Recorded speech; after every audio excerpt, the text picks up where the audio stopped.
Can't bring my usual good stuff. Not allowed. Nikon only party.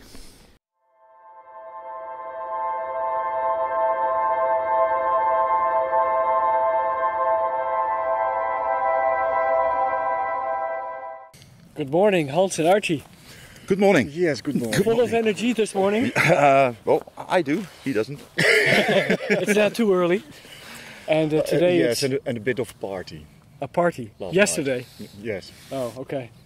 So, but we managed to get here, so... That's most important. Because I was driving. Today's part 2 on the Nikon F series. The single-digit Nikon, as Hans calls them. In part 1 we did the F, F2 and F3. Yep. And today the two of you are going to explain the F4 and F5. After which, Correct. for the rest of the day, we're going to take photos. Yeah. Yeah. So I can only say, Hans, go for it. Okay, let's go. In this case, well, we'll start with the F4. The first Nikon camera, professional with autofocus. I have owned an F4 for approximately 7 days and then it broke down. And then I returned the camera. So I do not have a lot of experience with the Nikon F4. So apart from saying that it's a real professional Nikon camera, which means that everything is exchangeable. You can exchange the lenses, of course, you can exchange the viewfinder, and you can change the camera back, and you can have a grip. And that's about it, what I know about the F4.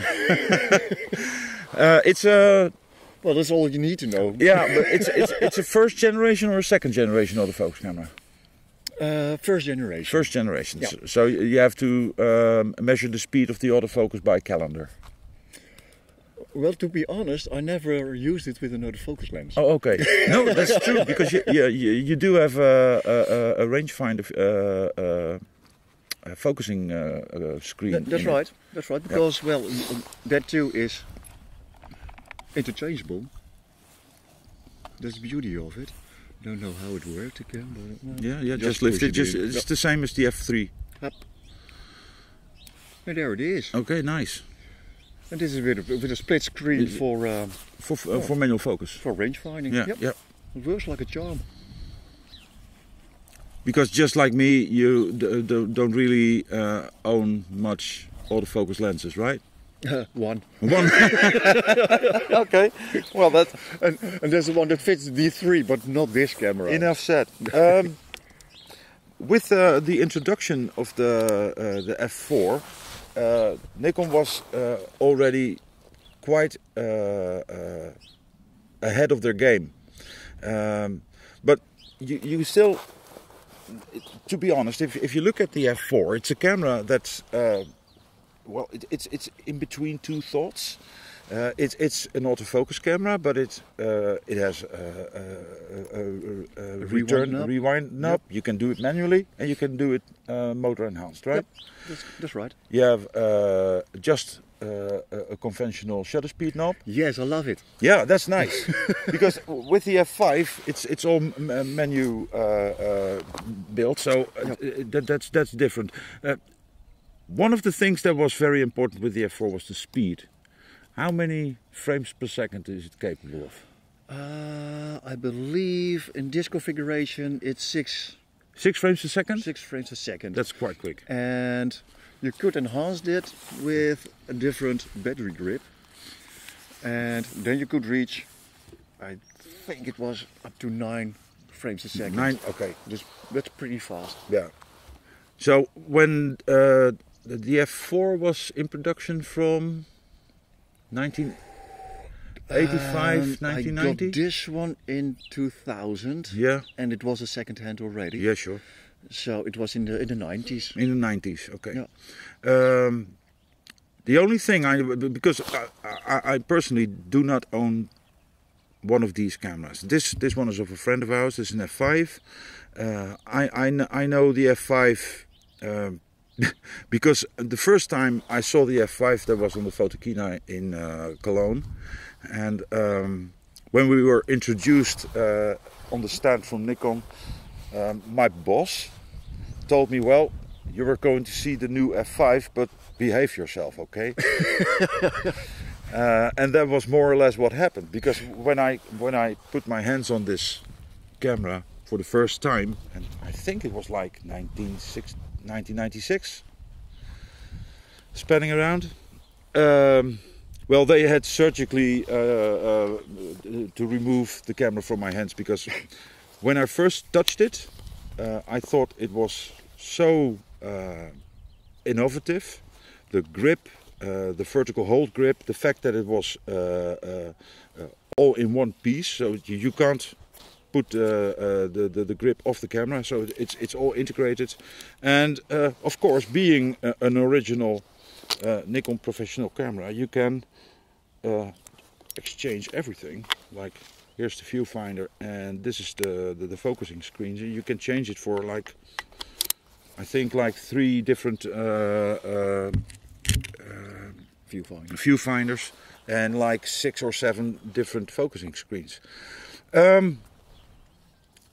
Being 1996 or spanning about, autofocus was very quick. Obviously, the quality of cameras was measured by the speed of the picture taking back in the day. So it had to be quicker than the F4, and it was. I don't know exactly how fast it is, but I know for a fact that we can try. No. I know for a fact that what they advertised with Nikon was that you could take a complete film of 36 exposures and rewind it within 10 seconds. Ooh. I'm not going to try it, but that's really quick. That's really quick. Nikon F5 being the first of its kind led the path to the nowadays more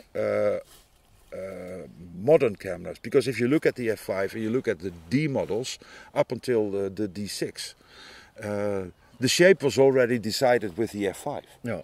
So I think it's a ridiculously well thought through camera. It's quick, it's nicely balanced. If you take the camera on and you're going to walk around, it's like this, you know, it just stays with you, and that's I think is a very good proof of well designed. So today I'm a bit reluctant because I have to give it back. It's not mine. So, but I'm going to shoot the F5. You're going to shoot with your F4. Henk is going to shoot, I think, with the F2, and Ewald is also shooting with the F2. Oh yeah, that's a nice story, because Woody over there with the Nikon. That's quite something, because he is a Canon man. Yeah. Well, we won't use it against him.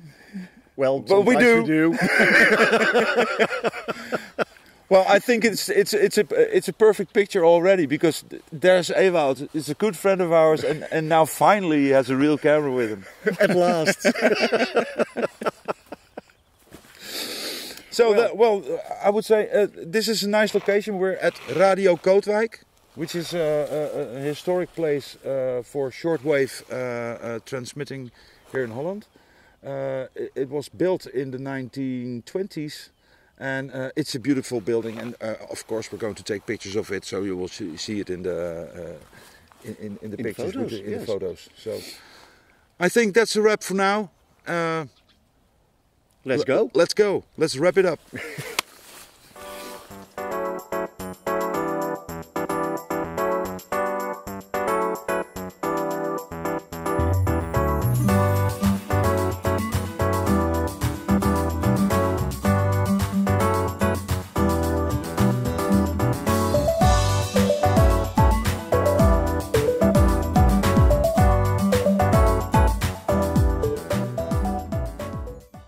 As you can see, it's a very lovely building. It's absolutely stunning, but it's a pain to take good pictures of, because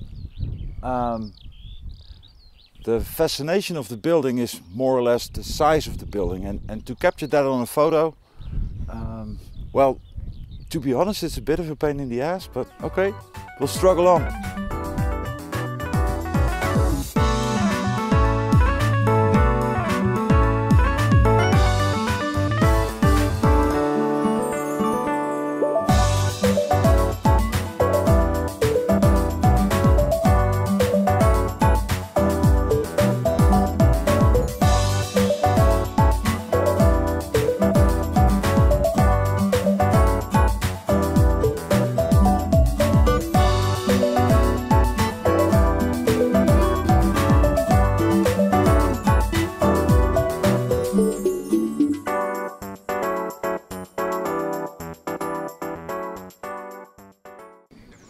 So I was framed.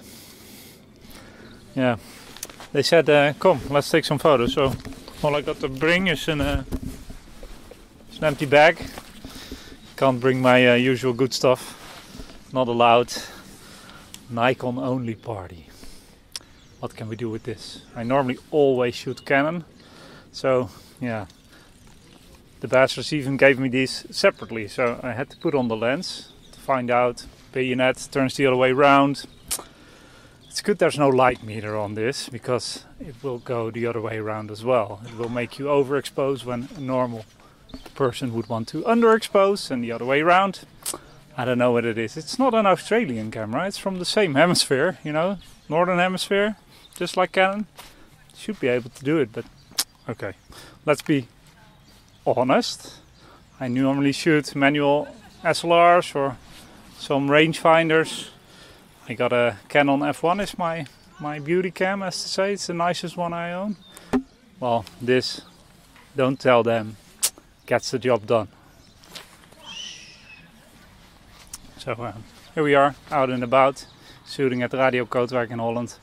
Really nice place to take some photos, because it's got a really weird atmosphere. It has this beautiful cathedral-like concrete building in the middle of approximately nowhere, and we're trying to find some decent shots today, so that's what we're up against. And well, using a Nikon instead of a Canon, I'll make do today, no worries.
Well, it's very difficult to find a unique composition, because, as Hans was saying earlier, it's a large building, so you have to look for the details and you have to find the depth in your image.